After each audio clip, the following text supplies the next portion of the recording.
Well, good afternoon to Stuart, although I have seen him before, and everybody that may or may not be out there frying in the noonday sun. This is episode 24 of the Opinioneers, and It's 24. Wow. Yes, I know. And today we're talking about or opining on cultural resistance to AI. So, if anybody has any opinions, please throw them at us by commenting, and we'll hopefully we'll see them, and we can reply as well. So there we go. Are you going to kick us off on this one, Derek? Because in our pre-show chat, as they call it, in the world of show hosting.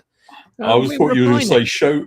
I thought you were going to say showbiz and elevators to some sort of higher level, but obviously not. We were having a bit of an opine though, and I think one of the things that we were opining on at that time were, well, for me, we could go down many avenues, couldn't we? We could talk about the threats to human identity. We could talk about psychological and cognitive factors, maybe economic anxiety, power dynamics, cultural. And one of the things that I was interested in sort of exploring a little bit with you is the fact that we often see AI as a replacement because it comes in and it threatens to replace job, or it threatens to, perhaps because historically automation replaced physical activity, AI threatens our sort of, our creativity, because that's been deeply tied to doing and working, writing, that sort of thing. But if you look at places like Japan, they see these tools as something which is a cohabiter, or an extension of the society in the South.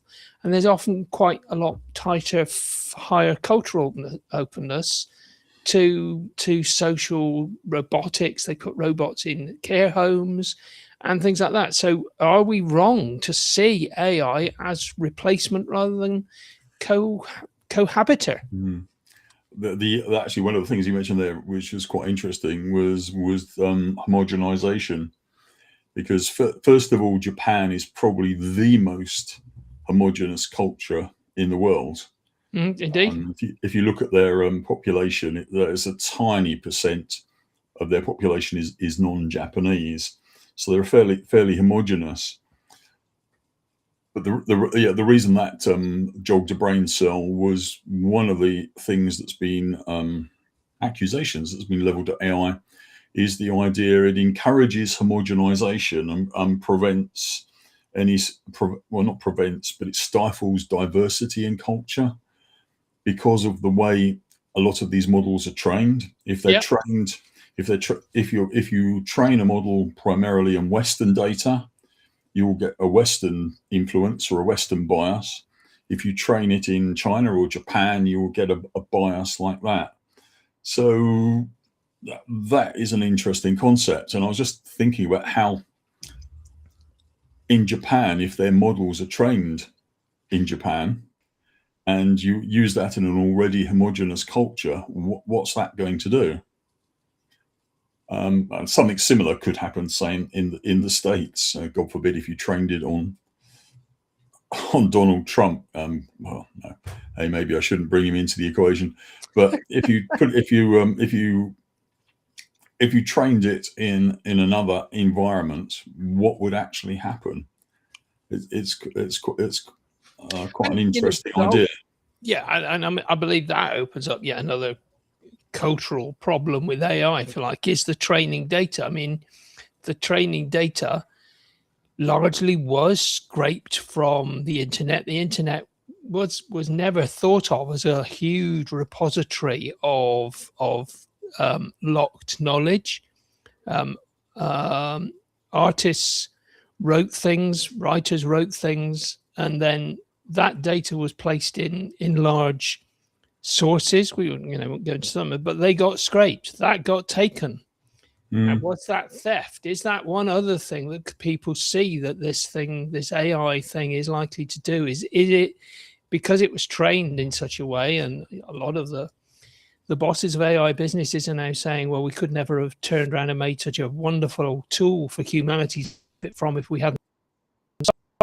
You should give us a free pass. But does that mean that some people look at it and go, no, it's not a fair system. It's not a fair fight because it was never trained on something that you actually spoke to us about. And we talked about the fact that, if you are now participating and not using public tools, public open AI systems that you're paying a subscription to, but unless you have specifically set it up so it's a private and ring-fenced AI system, your data is being used to go back and start retraining the model again. So you are part of the training data, and you have to accept that. If you're using it for nothing or not very much, you're not the customer, you're the product.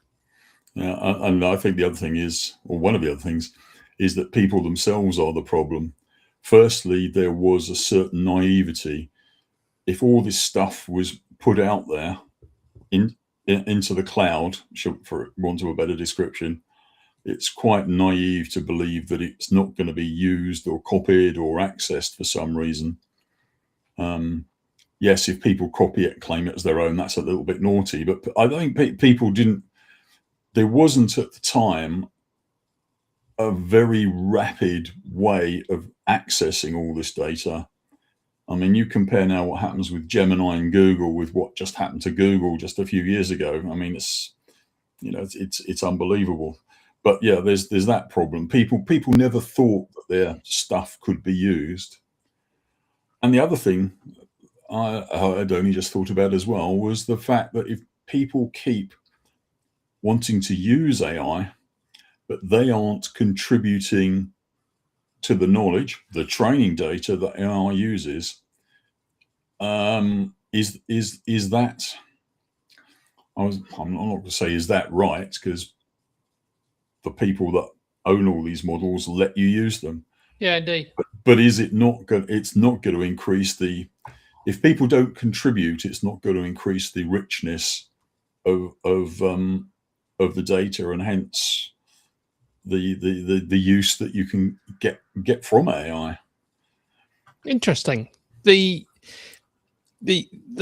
doesn't really sort of it sort of does. It does it doesn't. I mean, that doesn't actually help people to understand this cultural resistance they have to AI. The cultural resistance, I think, is largely around fear.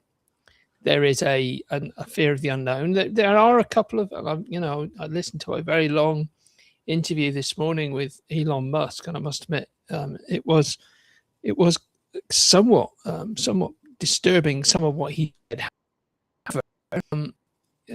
His pretty much one of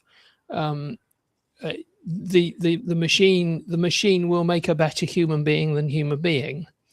Not quite the way he put it, but it was, we are going to get to the stage where in 20 years there could be an annihilation event, but 10 years before that, AI will step in and prevent us all from doing it. Now, does that mean that we should not fear AI taking on because it has our best interests at heart, or is AI just not that clever? Because I can't see how AI can start to act in that way. And maybe I don't understand some of the modeling quite well enough. The model for me is still very language based. And, I know as a biologist of very little experience, but even 30 years ago when I was doing my research work, we did not understand how cells worked. And in the last 30 years, I don't think we've advanced a huge amount. We've made some startling discoveries, but we have also discovered a lot more that we don't know. You cannot therefore then train an AI system to predict what is just unknown. And therefore, I think it's incredible. I think some of these technology guys who look at these things and think we can just throw money and computing power at this and it will sort it out, have very little understanding of some basic biology. And I think that therefore then a cultural fear of AI is perhaps not acceptable, but certainly understandable reaction when people say it can't possibly be that good. Yeah, and the flip side of that is there are a whole load of people that say it's definitely that good. We'll just lap it up, no Well, yeah, matter no matter what. And I think Elon Musk is probably in that camp. I agree. And the thing is, I don't think I'd be very surprised if there was anybody that could accurately predict what AI is going to be capable of. I think with a degree of certainty, you can say that it will be capable of discovering things, putting things together far quicker than we can. But what those things could be, heaven knows. Yeah, agree. Agree. It has potential, but to do what? And that's the thing. Well, does it have the potential to? I mean, I suppose once again, this is part of the cultural fear of AI, the cultural resistance to AI. The does it have the potential if we allow it? I mean, you can see within certain wars at the moment that decisions are being handed over to something which is a system to through from target identification to target elimination, to put it in those very cold terms, that actually could end up with some really poor judgment being made.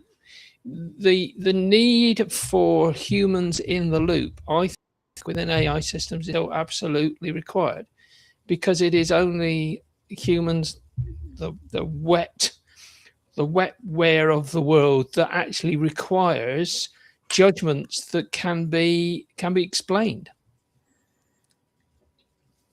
Yeah.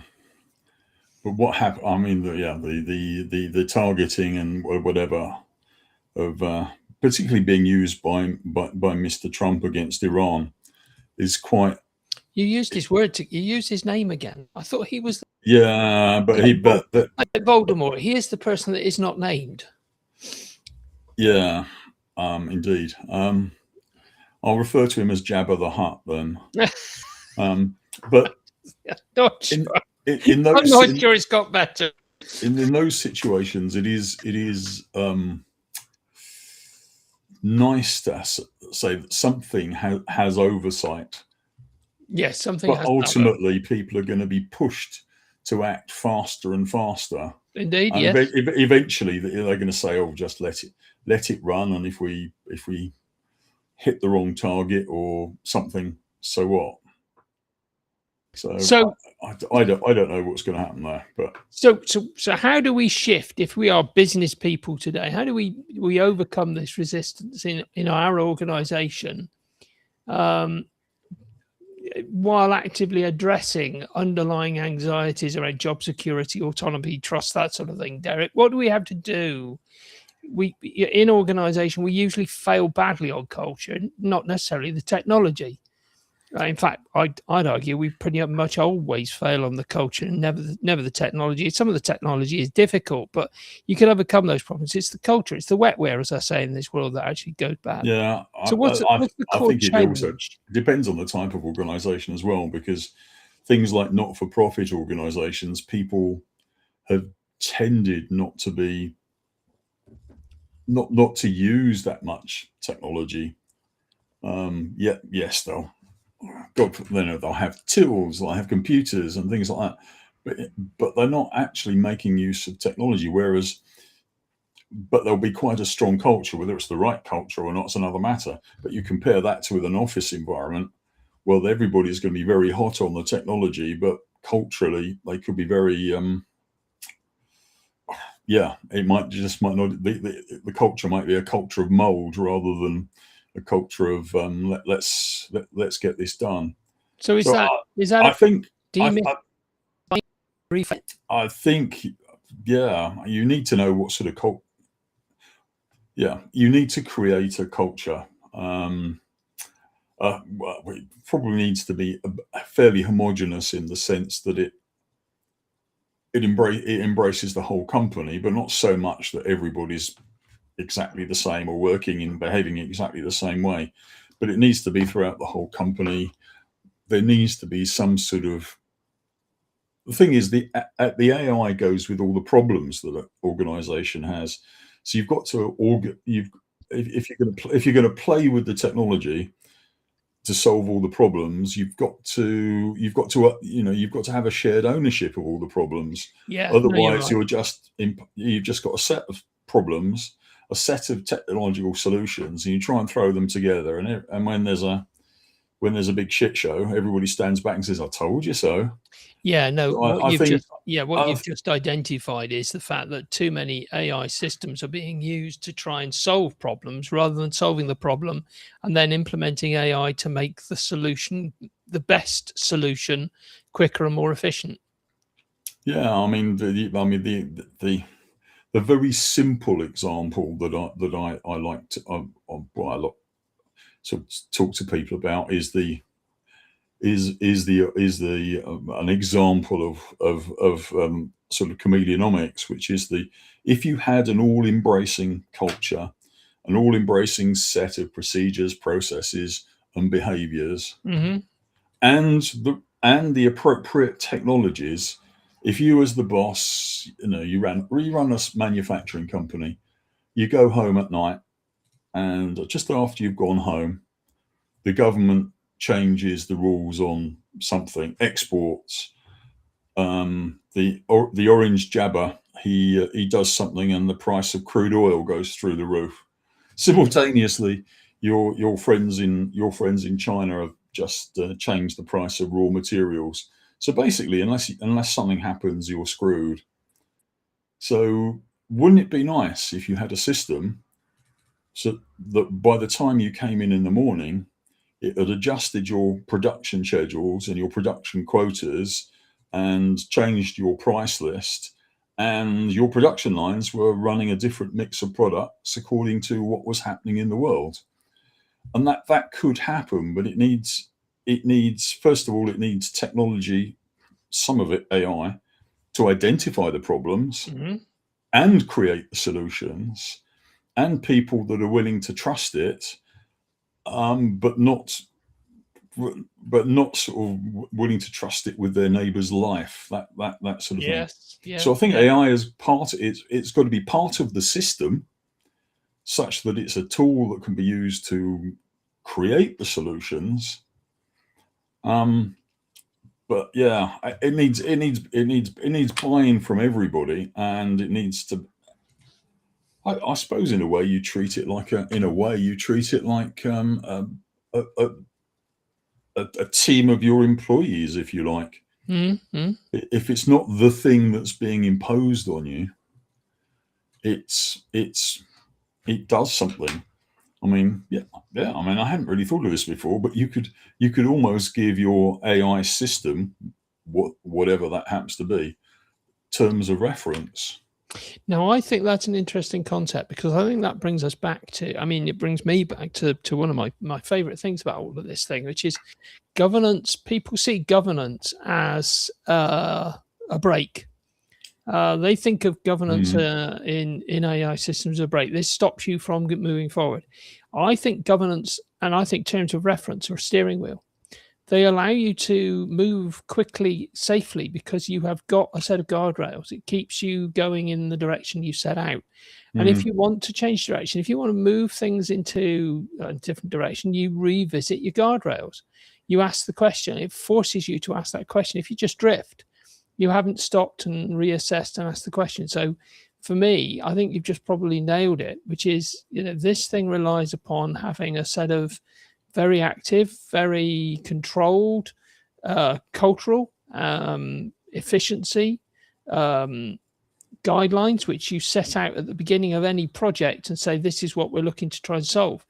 And you use those guardrails to re engineer, rethink what you're trying to do. And it also gives you the opportunity to explicitly stop things. There is no point in asking your team to go headlong into a transformation if they're already doing the business as usual at full steam. It mm, can't be done. You have to explicit permission to stop. There you will say, we will no longer do this because we're replacing it. So stop doing that so that you've got the capacity to actually do this stuff. Otherwise, all these things will remain feared because nobody has been given the time to properly examine them. the other thing is a way of people knowing that they're going along in the right direction. Agreed. There was the lady I often quote, Dr. Nadia Zeksembayeva. Please don't ask me to spell it, but who's created the Reinvention Academy. She has a planning methodology, I suppose you'd call it.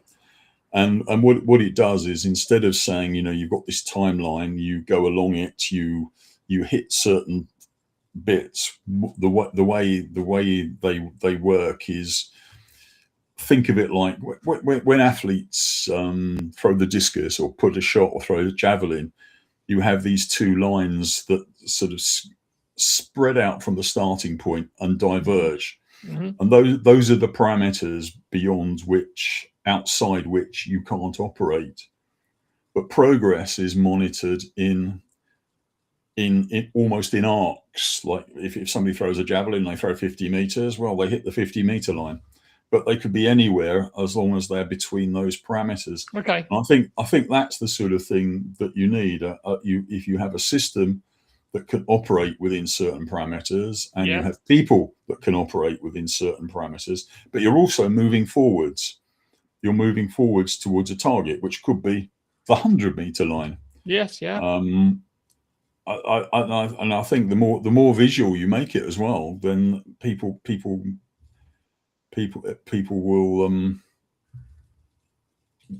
adopt it or follow it or even contribute to it. But I think that's the thing. Ownership is a ownership is obviously a huge. It's a huge thing. As is not having, as you said, not having, thinking of governance in the wrong way. It needs to be an enabler rather than a disabler. 100%. 100%. Have we opined? I think we've opined for quite a while, actually. We have nobody who has challenged us, so let us say we have opined successfully. Well, yeah. Maybe that's never know. People do comment afterwards, don't they? Yes. So we'll be back again in opining. Opining in a few weeks' time. The 21st of August is the next scheduled opining session.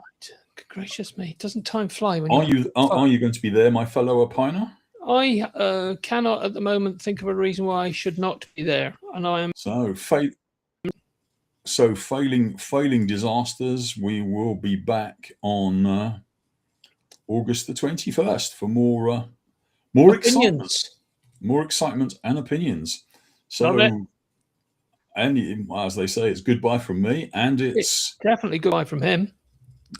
Well, goodbye.